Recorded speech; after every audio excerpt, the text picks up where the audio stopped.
I'm here today with Professor Michael Amon, head of the Department of Ophthalmology at the Hospital of St. John, Vienna, Austria, and inventor of the new Sulcoflex Trifocal Pseudophakic Supplementary IOL, developed in collaboration with Rayner R&D.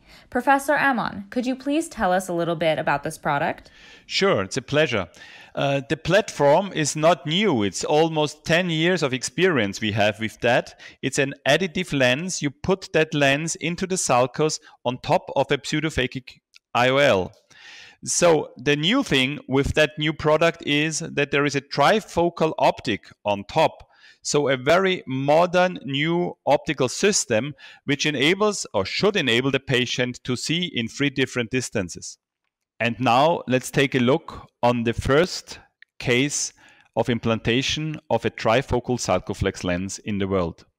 I instill viscoelastic into the anterior chamber and behind the iris to lift the iris in order to ease the implantation. Now I have the Medicel injector with a very fine nozzle, and I advance the plunger in order to implant the lens into the anterior chamber, and I try that the leading haptic primarily goes behind the iris. So I do it very slowly, as this is my first case, and you see that the lens unfolds very controlled. I advance the plunger to the end of the nozzle, and you see the trailing haptic is inside the anterior chamber now. Now I will use a spatula to rotate the lens behind the iris and to bring the end of the haptics behind the iris. You can see the diffractive rings. There are 16 diffractive rings and the central zone. It is important that you remove the viscoelasticum in toto, so that you remove it from the interface, from the bag, and from the anterior chamber and from behind the iris. Now I lift the Sulcoflex lens, and with the IA tip I go in between the 2 lenses and remove the viscoelasticum from there. Then I will remove the rest of the viscoelastic. The capsular bag was evacuated from the viscoelasticum before. So at the end of the aspiration, there should be no remnant of any viscoelastic substance. At the end of the aspiration, you will see a very nice centration, and now I just pressurize the eye. In that case, I perform some hydration of the wound, and finally I just will inject some antibiotic. So this is the implantation of the world's first trifocal Sulcoflex lens. So after this world's first implantation of a trifocal Sulcoflex, I am happy to say that the implantation was straightforward and without any complication. Centration of the lens was good, and I hope that all the cases in the future will end like that one. Which patient is the ideal one for Sulcoflex Trifocal? There are 2 options in principle.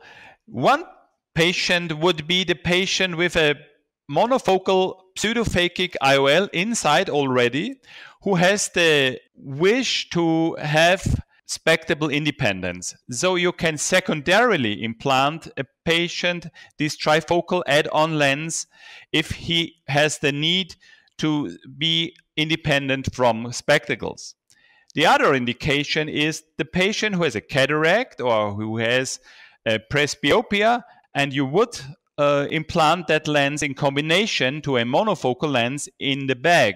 I like to call that duet procedure, where I implant a monofocal lens into the bag, and during the same procedure I would implant the add-on lens on top into the sulcus. So there are 2 ways to use that lens, in pseudofakes or in cataractus patients. With regards to the duet implantation, is that your preference, or would you prefer doing it in 2 sessions? I personally prefer to do it in 1 session, in a duet procedure, because if you implant it in 1 session, you have the high chance that you don't need to do a second intervention, because in much more than 90% of the cases you will end in emetropia and you don't have to reoperate anyhow. If you don't end with 0 or with a satisfying biometric result, you then just have to exchange that lens to another add-on lens. So with the duet procedure, you mainly just use 1 procedure. If you do it in 2 steps, in 100% you need 2 surgeries. So my approach is to do a proper biometry, implant the monofocal lens into the bag, and put a trifocal lens correcting only the intermediate and near distance with 0 for far into the sulcus. Is Sulcoflex Trifocal similar or even maybe a better option for patient satisfaction in comparison to Ray 1 Trifocal? From the optical principle, it's the same. It has the same optical constances.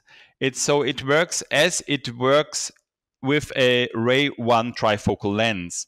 It has a diffractive optic, it has 3 focus points, and it has similar rings, and all the optical structure is the same. The only advantage of doing add-on trifocal lens is that it is an adjustable optic. Even if you have a healthy eye, you never know what happens within the next years or 10 years or decades. And if there is some change, you might explant that lens very easily. Or if the patient doesn't like this lens because of optical phenomena, you at any time are able to step back and to take that lens out. So the advantage is it is reversible as compared to a monoblock trifocal lens in the bag, which is much more difficult to explant or to exchange.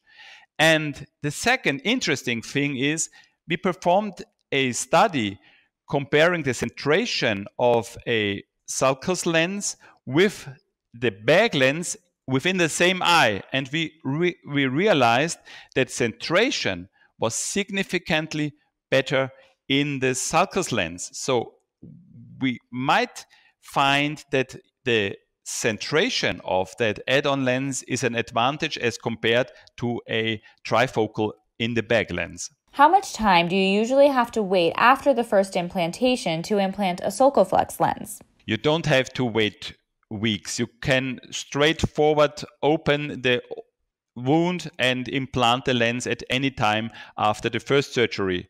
As I mentioned already, routinely do it in 1 procedure.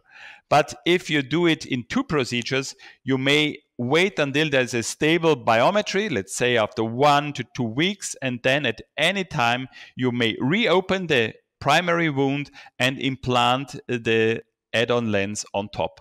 Will you be reporting these early implantations anytime soon? So yes, I will present all this data. We are collecting the data from our patients, the contrast, the defocus curves, and all these data will be presented at the Rayner-sponsored symposium at the ESRS on Sunday, 23rd of September at 1 p.m. Which patients are not suitable for Sulcoflex? Morphologically, I would say if there is some problem with the zonules, if there is any zonulopathy, a zonular dialysis or something like that, I would not suggest to implant an additive lens because you need the support of the zonules and of the capsular bag in order to have a good centration and a good stability of the lens. But in all other cases, I think it is a good option to use that lens. Definitely, if you use multifocal lenses, you always have to check if there is some other pathology within the eye. I wouldn't do this lens in patients with a severe AMD or diabetic retinopathy.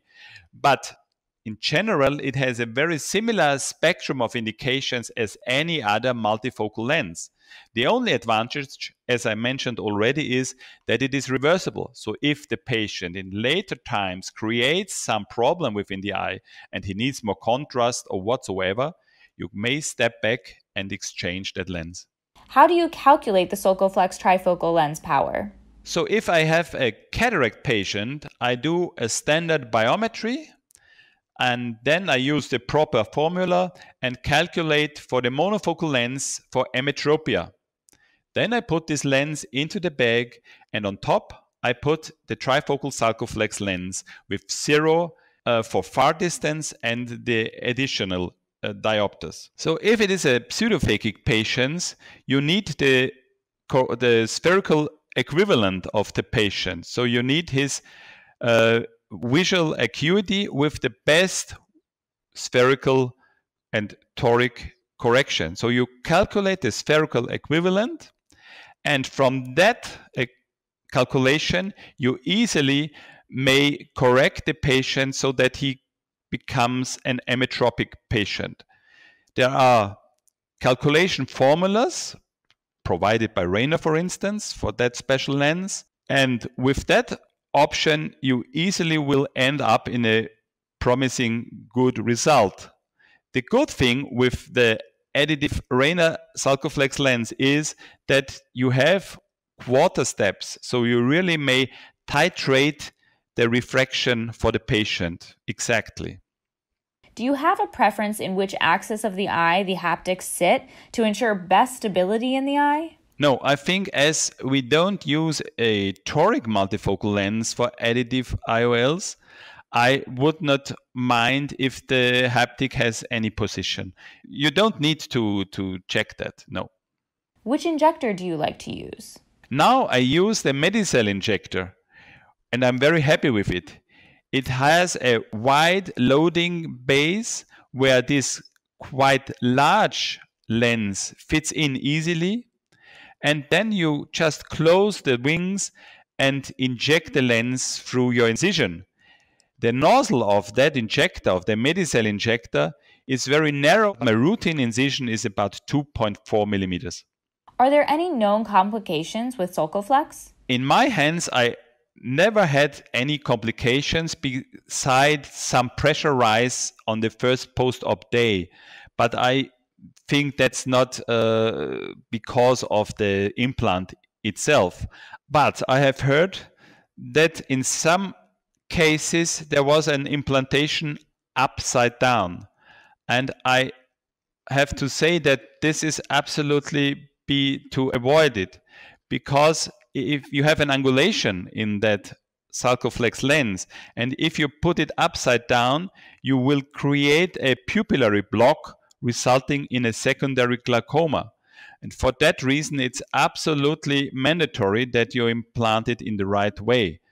If you realize during surgery that you have such a situation, you have to rotate that lens to bring it into the correct position, or to explant it again and put a new one in.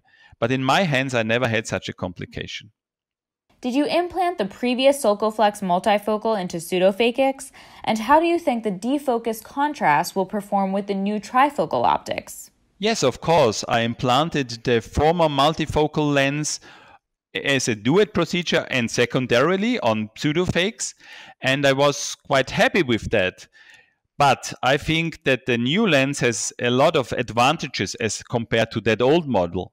First, it was a refractive lens, so I think that the contrast will be much better with the new trifocal one.